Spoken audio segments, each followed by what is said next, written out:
to determine the winners. We kind of like, I like the big Leplowski. I think that's pretty fun. And Salt and Thaw is a good one too. Burnside's been my favorite. Same. That's been the top for me, and that's pretty much every morning. And that's when you say it, you got to go Burnside, burning. Yeah. And you know, that's going to be the case. A lot of us are going to be out there just kind of shivering over the next few mornings as a KOIN 6 weather alert remains in place as a wintry mix takes aim at much of our area. We've already seen our fair share of some of the snowflakes anywhere from the coastline.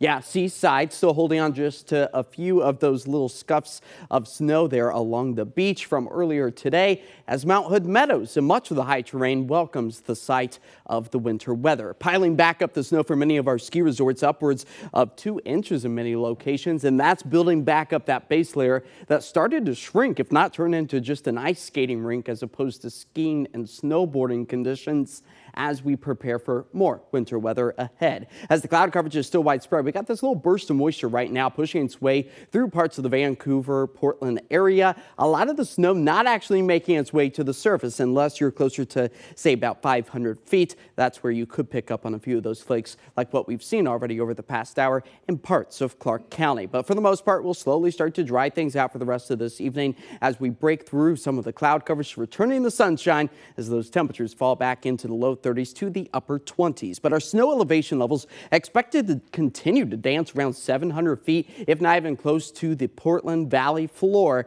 That's a very real potential, especially as we work our way through Wednesday, Thursday, where there will be more available moisture to potentially give us some of those additional snowflakes. So let's time it out here with our futurecast, expecting to see maybe a few stray snow showers for the mid-morning hours on Tuesday. That does include parts of the coastline. You'll notice we do keep things on the cool side for the start of the day Wednesday. So I think for your Wednesday morning commute, you'll be driving through wet roadways. They'll just be wet, but you'll see active snowflakes falling as we transition that snow over to rain by Wednesday afternoon and evening. And then it flips back over to that snow potential for late Wednesday night into Thursday morning. And that's where some of our travel could turn just a little bit on the dicier side for isolated areas. And then we start to dry things out by Thursday. So here's a good snapshot of our time frame. Isolated slick spots a possibility with nearly an inch of snow, but fast melting for some people Wednesday morning. It transitions to a wintry mix, if not even just rain by Wednesday afternoon, and then another trace below freezing temperatures and another round of slick spots Wednesday night into Thursday. That's going to be our latest timeline. You can see it again broken down, some of the worst road conditions. And when I say worse, it's going to be just isolated patchy spots. Nothing like what we experienced about this time last year, middle of January 2024. Not going to be the scenario, but you might run into a slick spot or two Wednesday night into Thursday, and then we quickly dry things out and melt any of that snowfall quite quickly, as a lot of our forecasting models are tapering back a lot of the snow, although slightly higher amounts out towards the higher terrain of the east side of the Portland, Vancouver area.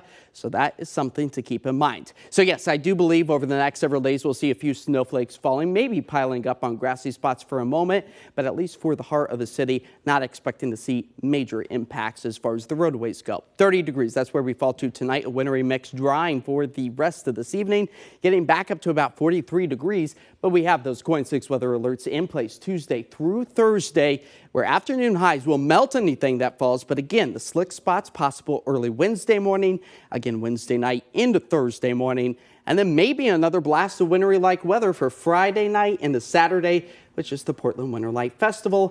But that one looks to be significantly less of an impact for us. Okay, good, because a lot of people want to come and see that. Boy, what a start to February. Thanks, Josh. Hey, Jeff. Hey, just like Bill Murray in Groundhog Day, the Blazers reliving it time and time again. Hey, these are the new expectations now. Winning basketball games. Portland not just winning